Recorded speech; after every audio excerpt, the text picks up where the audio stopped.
Hi friends,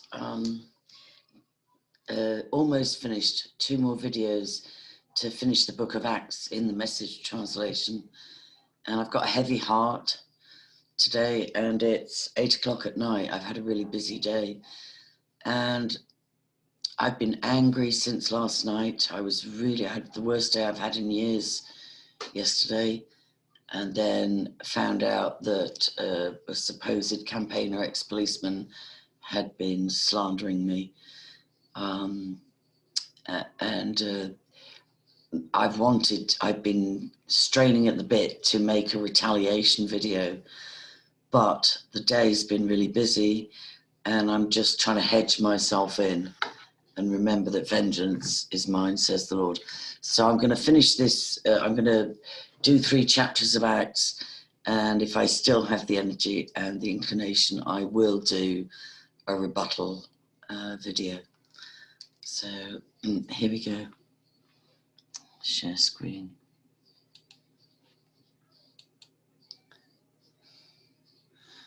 And then we'll find. Here it is. Acts chapter 24, actually. We finished on 23 last time. So, what is it? He says, a strong tower and a safe refuge. Paul states his defense. Within 5 days, the chief priest Ananias arrived with a contingent of leaders, along with Tertullus, a trial lawyer. They presented the governor with their case against Paul. When Paul was called before the court, Tertullus spoke for the prosecution.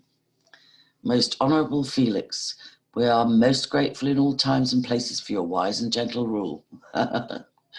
We are much aware that it is because of you and you alone that we enjoy all this peace and gain daily profit from your reforms. Oh, sycophant. I'm not going to tire you out with a long speech. I beg your kind indulgence in listening to me. I'll be quite brief. Doesn't that just sound like a barrister? We found this man time and again disturbing the peace. Isn't it interesting? People that are protesting against the global agenda at the moment, the worldwide false flag, whatever, are being arrested under breach of the peace or public disorder. There's nothing new under the sun. So we found this man time and again disturbing the peace, stirring up riots against Jews all over the world.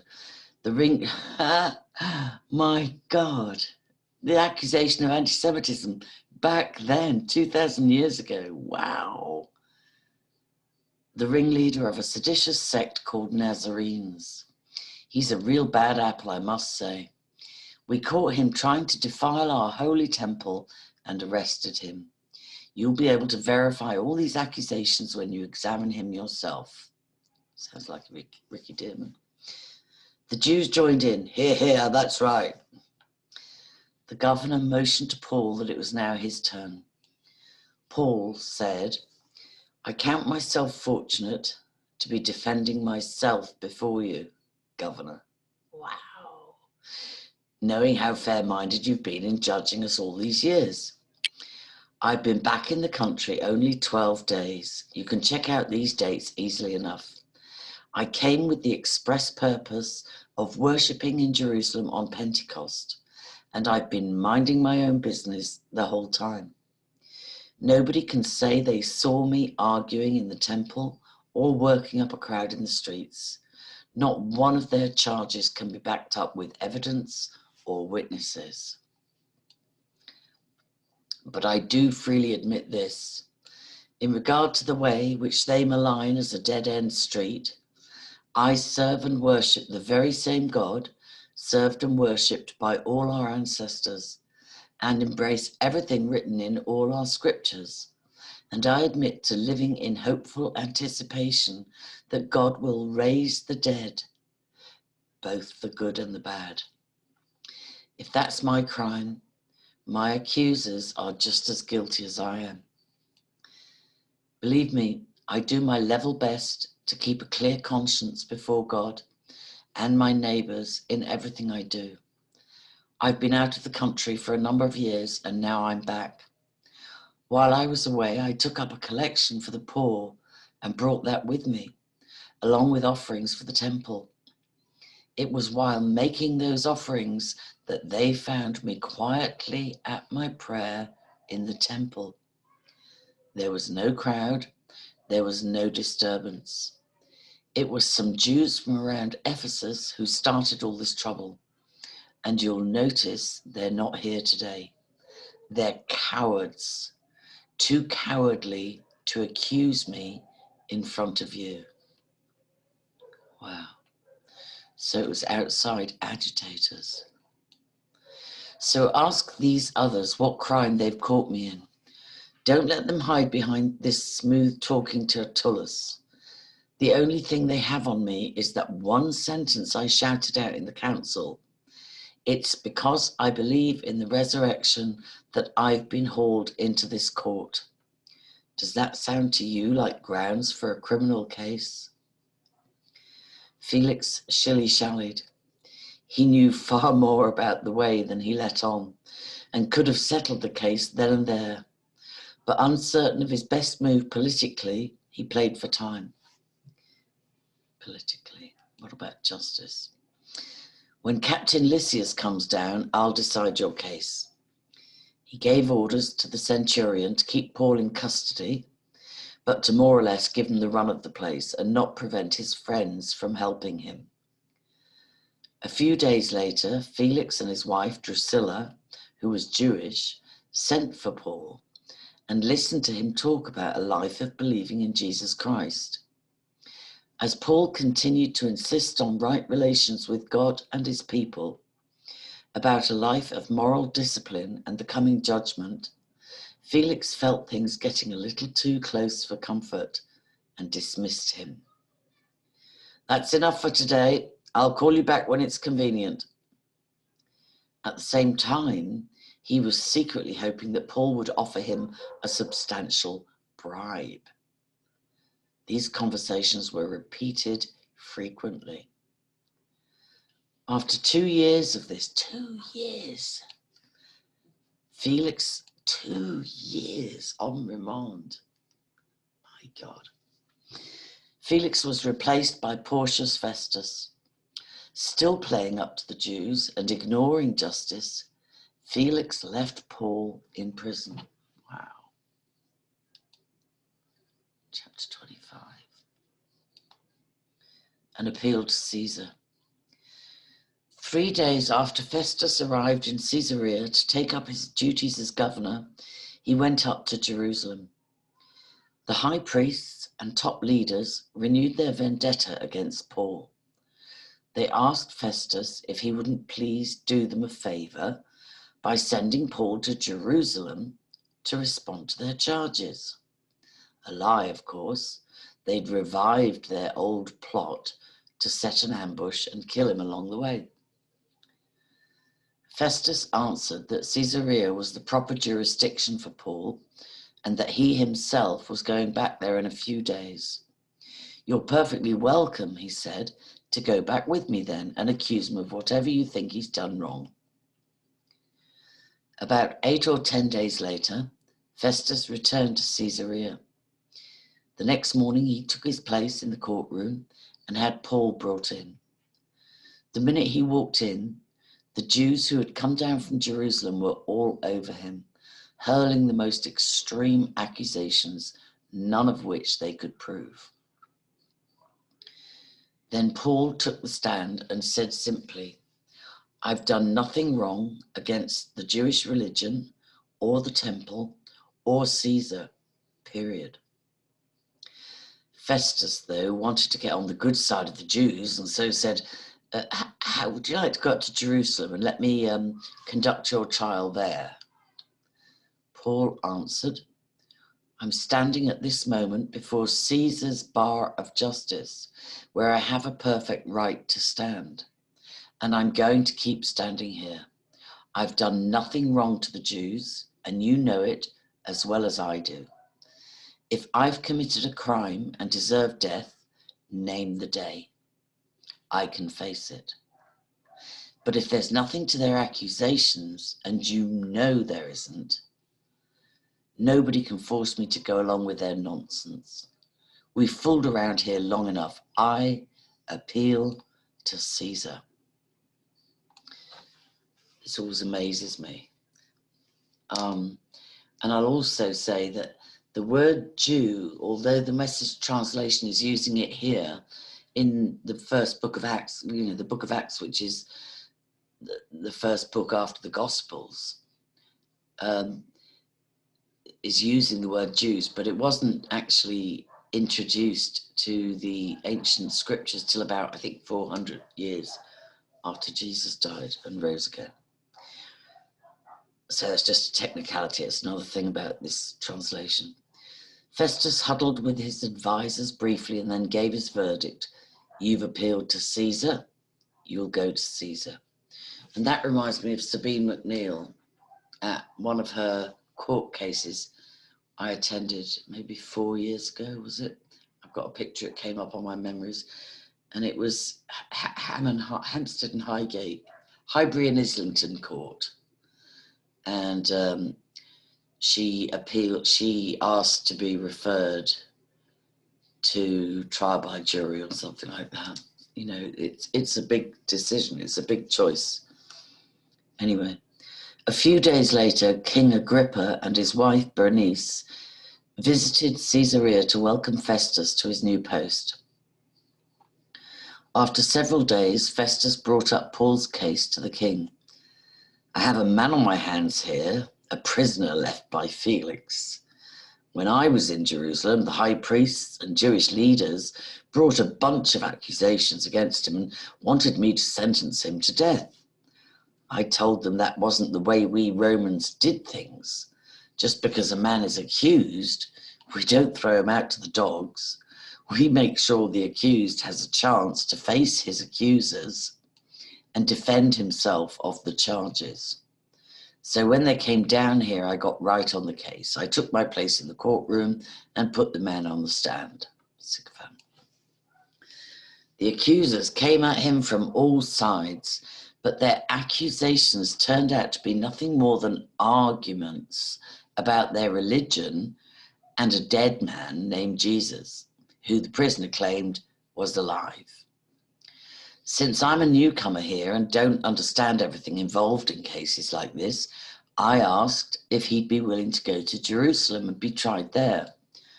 Paul refused and demanded a hearing before His Majesty in our highest court. So I ordered him returned to custody until I could send him to Caesar in Rome. Agrippa said, I'd like to see this man and hear his story. Good, said Festus. We'll bring him in first thing in the morning and you'll hear it for yourself. The next day, everybody who was anybody in Caesarea found his way to the great hall, along with the top military brass. Agrippa and Bernice made a flourishing grand entrance and took their places. Festus then ordered Paul brought in. Festus said, King Agrippa and distinguished guests, take a good look at this man. A bunch of Jews petitioned me, first in Jerusalem and later here, to do away with him. They have been most vehement in demanding his execution. I looked into it and decided that he had committed no crime. He requested a trial before Caesar, and I agreed to send him to Rome. But what am I going to write to my master, Caesar? All the charges made by the Jews were fabrications, and I've uncovered nothing else. That's why I brought him before this company, and especially you, King Agrippa, so we can come up with something in the nature of a charge that will hold water. For it seems to me silly to send a prisoner all that way for a trial and not be able to document what he did wrong. Wow. This could be today. I couldn't just walk away. Chapter 26 will finish here today, And then tomorrow will be the last 2 chapters of the book of Acts. Agrippa spoke directly to Paul. Go ahead, tell us about yourself. Paul took the stand and told his story. I can't think of anyone, King Agrippa, before whom I'd rather be answering all these Jewish accusations than you, knowing how well you are acquainted with Jewish ways and all our family quarrels. Now, don't forget, Paul is a Jew. From the time of my youth, my life has been lived among my own people in Jerusalem. Practically every Jew in town who watched me grow up, and if they were willing to stick their necks out, they'd tell you in person, knows that I lived as a strict Pharisee, the most demanding branch of our religion. It's because I believed and took it seriously, committed myself, heart and soul to what God promised my ancestors, the identical hope, mind you, that the 12 tribes have lived for night and day all these centuries. It's because I've held on to this tested and tried hope that I'm being called on the carpet by the Jews. They should be the ones standing trial here, not me. For the life of me, I can't see why it's a criminal offense to believe that God raises the dead. I admit that I didn't always hold to this position. For a time, I thought it was my duty to oppose this Jesus of Nazareth with all my might. Backed with the full authority of the high priests, I threw these believers, I had no idea they were God's people, into the Jerusalem jail right and left. And whenever it came to a vote, I voted for their execution. I stormed through their meeting places, bullying them into cursing Jesus, a one-man terror obsessed with obliterating these people. And then I started on the towns outside Jerusalem. One day on my way to Damascus, armed as always with papers from the high priests authorizing my action, right in the middle of the day, a blaze of light outshining the sun, poured out of the sky on me and my companions. Oh, King, it was so bright, we fell flat on our faces. Then I heard a voice in Hebrew, Saul, Saul, why are you out to get me? Why do you insist on going against the grain? See, he's giving his testimony over and over and over again. And it says somewhere in the Bible that never be reluctant to give a testimony. It doesn't matter if you've told it 2, 3, how many times before. If somebody asks you to account for something particularly related to Jesus, we're supposed to be ready with an answer in season and out. If somebody interviews you or, asks you things and you've already answered them and so on, we're called to give our testimony, tell the truth. I said, who are you, Master? The voice answered, I'm Jesus, the one you're hunting down like an animal. But now up on your feet, I have a job for you. I've handpicked you to be a servant and witness to what's happened today and to what I'm going to show you. I'm sending you off to open the eyes of the outsiders so they can see the difference between dark and light and choose light. See the difference between Satan and God and choose God. I'm sending you off to present my offer of sins forgiven and a place in the family, inviting them into the company of those who begin real living by believing in me. What could I do, King Agrippa? I couldn't just walk away from a vision like that. I became an obedient believer on the spot. I started preaching this life change, this radical turn to God, and everything it meant in everyday life. Right there in Damascus, went on to Jerusalem and the surrounding countryside, and from there to the whole world. It's because of this whole world dimension that the Jews grabbed me in the temple that day and tried to kill me. They want to keep God for themselves. But God has stood by me just as he promised, and I'm standing here saying what I've been saying to anyone, whether king or child, who will listen. And everything I'm saying is completely in line with what the prophets and Moses said would happen. 1, the Messiah must die.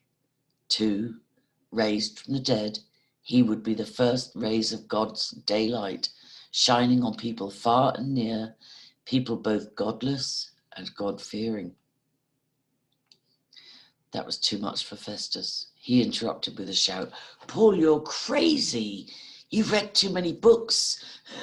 Spent too much Spent too much time staring off into space. Get a grip of yourself. Get back in the real world. This could have been written today. But Paul stood his ground. With all respect, Festus, your honor, I'm not crazy. I'm both accurate and sane in what I'm saying. The king knows what I'm talking about. I'm sure that nothing of what I've said sounds crazy to him. He knows all about it. He's known all about it for a long time.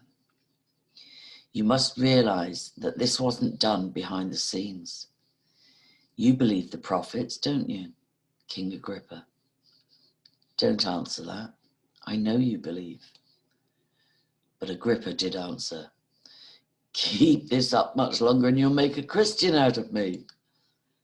Paul, still in chains, said, that's what I'm praying for, whether now or later, and not only you, but everyone listening today to become like me, except, of course, for this prison jewelry. The king and the governor, along with Bernice and their advisors, got up and went into the next room to talk over what they had heard. They quickly agreed on Paul's innocence, saying, there's nothing in this man deserving prison, let alone death. Agrippa told Festus he could, you see, this is what kills me, he could be set free right now if he hadn't requested the hearing before Caesar. So like Paul's path was really difficult, and I've struggled with that. It's like, why did he appeal to Caesar when it turned out he could have been set free here? But God's ways are not our ways, and you know, sometimes it's a case of God's got a different plan, and other times it's our humanity that goes off of God's plan, and he weaves it in like a tapestry and makes it work out anyway. So I'm not sure, we'll see as we read on, I'm not sure which was the case here. But I remember when I read that, if he hadn't appealed to Caesar, he'd be free. I remember thinking, oh no. But look, all things work together for good, for those who love Christ Jesus and are called according to his purposes. So that's it. 2 more chapters to go to finish that. And I'll upload this and I'll just see if I've got the energy. Do you know, the thing that struck me is that when I had to escape from a very toxic relationship that I was in for 10 years, I realized I was only free when I reached a place of indifference. When I was raging against this person and trying to get everybody to see how, you know, wrong or abusive or controlling or narcissistic or whatever you might call it he was, I wasn't free. And he realized after 10 years, when I got peace and was just indifferent to his acting out, he knew he'd lost me. He knew he was not in control of me anymore. So if I don't address the issue of the person that's slandering me and attacking me and just behaving very badly, if I don't do it tonight, I'll do it tomorrow. God bless. Angela Power Disney on YouTube and Facebook. Angie Disney on Twitter without the Y on the end, and angelascaches.org. And if you want to support my work, a very modest goal of €500 a month as a semi-retired journalist and a survivor. And I'm just doing my best to share my heart. I'm not trying to be clever. I've never done good marketing, you know, but I do share my heart, and I plan on going much deeper with that. I noticed that I've been editing myself because of the trolling. I've been letting them take away my voice. And there's a beautiful chapter in Revelation that said they overcame evil by the blood of the Lamb, which is once for all shed.